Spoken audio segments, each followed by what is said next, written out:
Hey guys, today I want to talk about a rather sensitive topic, and that is emotional infidelity, and whether or not all avoidant men have secret backup options. Now, the short answer is no, not all avoidant men do, of course, but I find this is a trait that is more commonly found with dismissive avoidance than with fearful avoidance. And I've seen this time and time again with people that I coach, so I think it's an important topic to address. Hi, my name is Gabriel, and together with my wife Carolina, we run the website simplytogether.co, where we are trying to unironically heal the world one relationship at a time. Ambitious, sure, but you gotta start somewhere. So let's first start off by defining emotional infidelity. In essence, it is when your avoidant partner is emotionally intimate with somebody else. And I mean specifically not physical stuff, right? This isn't sexual. It can have sexual connotations and undertones, but it is strictly on an emotional level. So this can mean they text a lot, they call a lot, they might even meet each other in person.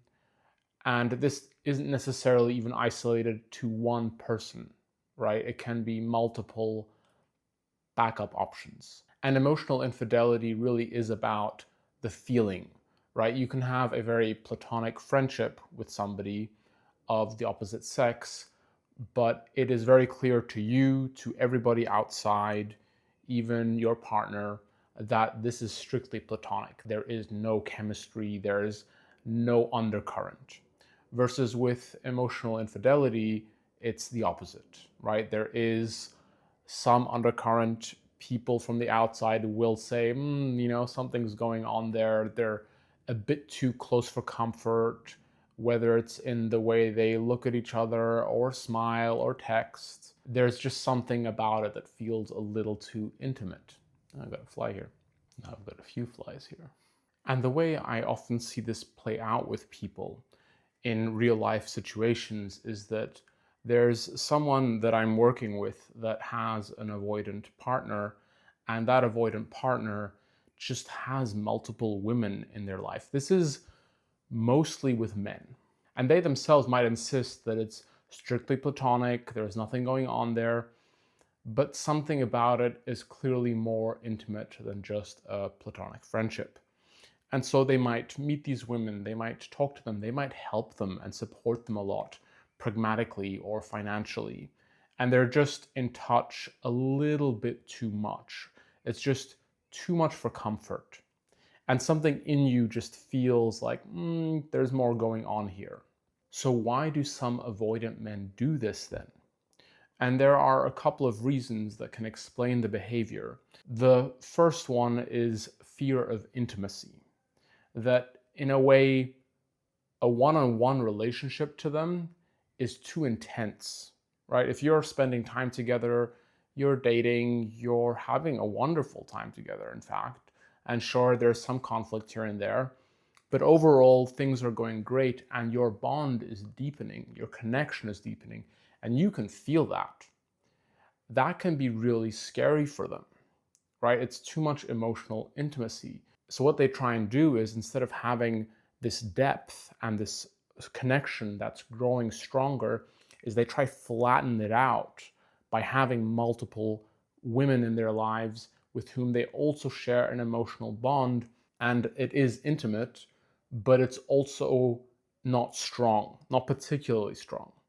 They're trying to spread themselves thin, you see, in the hopes that it'll be less intense overall and they can kind of bounce back and forth here and there, where you are the central person they keep coming back to. And I'm not saying any of this to rationalize or explain it in a way that should justify it, but rather give you a behind the scenes look of what avoidants think, how they tick, how they view the world and others in relationships. And I can say this because I'm a former avoidant myself, leaning dismissive avoidant. And thanks to that background and having worked with hundreds of people, I just know how they tick. So fear of intimacy is the first reason your avoidant might be committing emotional infidelity. Now, the next reason is often a fear of abandonment. which I know is ironic because it's kind of the counter opposite to the fear of intimacy. But these two play together and play off each other in an avoidance mind. So the way abandonment works, or the fear thereof, is that they think to themselves, if I have a lot of intimate connections in my life, there's no chance that they're all going to abandon me at once and I will be alone, totally alone. So it's a kind of backup system to them. They want to ensure that even if you left or somebody else left, they're never truly, totally alone. A distorted way of thinking about connection and intimacy? Sure. Do they think that way though? Commonly, yes. And the way I've seen this play out with people I've worked with is that an avoidant partner will have multiple women in their lives and they kind of bounce back and forth between them. So the activation and deactivation cycles that you are likely familiar with is happening with all of these people involved. So they will go to person A, there'll be emotional intimacy there, then that will reduce a bit, they might deactivate, and then they go to person B, C, and so forth. And in between, they might be bouncing back to the central person that they are actually most intimate with, and hopefully deep down have intentions of genuinely pursuing that central relationship. So these were the first two reasons where they are afraid of emotional intimacy. They try to keep things flat. And the second is the polar opposite, where they are afraid of abandonment, where they try to ensure that they're never truly left by anybody all at once anyway. Now, another reason can be that they have a grass is greener on the other side mentality, where they keep monkey barring between relationships, setting another one up before they let the first one go. This is, of course, totally unfair to both people, in fact, that they are currently playing to whatever extent. But this grass is greener mentality can be a real sickness of sorts, where they are constantly idolizing somebody else. And this way of kind of jumping between people over and over again is actually also a manifestation of them being afraid of intimacy. And they can kind of ensure that it never takes proper root, right? They're never going to allow a deep connection to flourish because they rationalize and justify the switching to somebody else as, well, it just wasn't working, something wasn't quite right, I'm just going to jump to the next person. And so it goes. And they might have a pattern of leaving a relationship every 6 months or sometimes a little longer, instead of truly stopping and looking inward and asking themselves, well, why do I have this pattern, right? What am I afraid of at the end of the day? And a final reason I want to talk about why avoidant men sometimes have multiple backup options and commit emotional infidelity is because they have a distorted view of wanting to rescue all the women in their lives. They have a misplaced sense of responsibility towards them and think that they somehow need to ensure either their financial or emotional well-being, and sometimes even physical, right? If somebody is ill or they have a chronic illness, sometimes even a terminal illness, and they're just coming and going between all the women in their lives, trying to fix everything. So all of this to say, the difference I would say between a cheater, a player, and an avoidant like this is that it's mostly never malicious, right? They're not actively trying to blindside you and play you and are heartless and don't care. It's rather a very distorted view of what is fair towards you and how connections and relationships are built and work. And since they're always trying to escape with an increased velocity, the intimacy that inevitably takes place if you bond and spend time together and get to know each other and connect, they're finding all these different ways to just bypass that, to accelerate out of it, to worm their way out of it, whatever it takes, just to not have to deal with an actual monogamous, solid relationship. And with all that said, of course, it doesn't change that their behavior is extremely hurtful and unfair towards you, because You are the person in this relationship with them that has surely invested a lot of time, a lot of energy and attention to make this work, to gain their trust, to build something with them. And they're kind of dismissing that and rejecting it over and over again by dipping their toes elsewhere, by talking to other women, by engaging with them emotionally, intimately.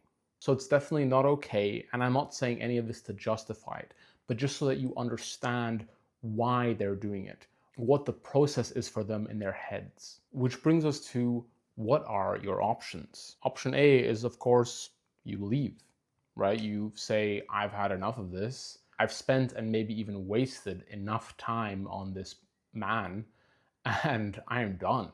If this is what it is for them, if this is what is going on for them, I want no part in it. And I'm cutting ties. And fair enough, that can be the healthiest choice to make and the fairest to yourself.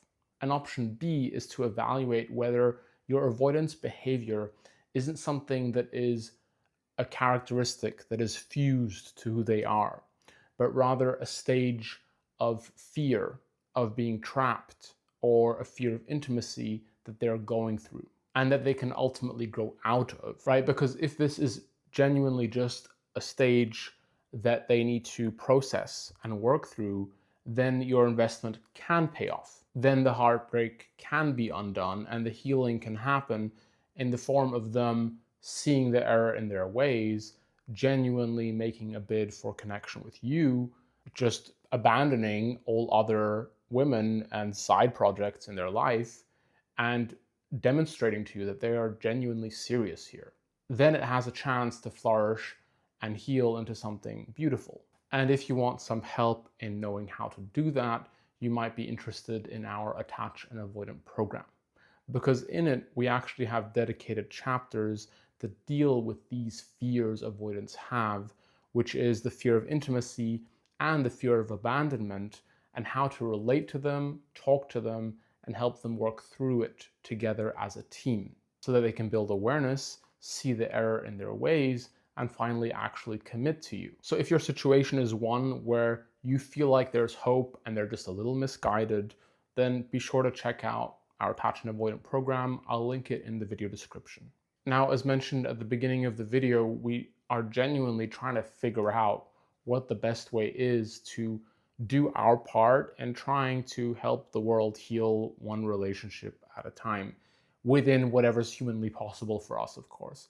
But we're interested in hearing people's thoughts that are trying to heal their own relationships, like yourself. What would you say is a great way, or even the best way in your opinion, to try and heal the world, one small step at a time? Think of this as a collective brainstorm that we might just do sometimes, because we want to take that feedback on board and also incorporate it in future videos or programs we make, and of course in our coaching with people.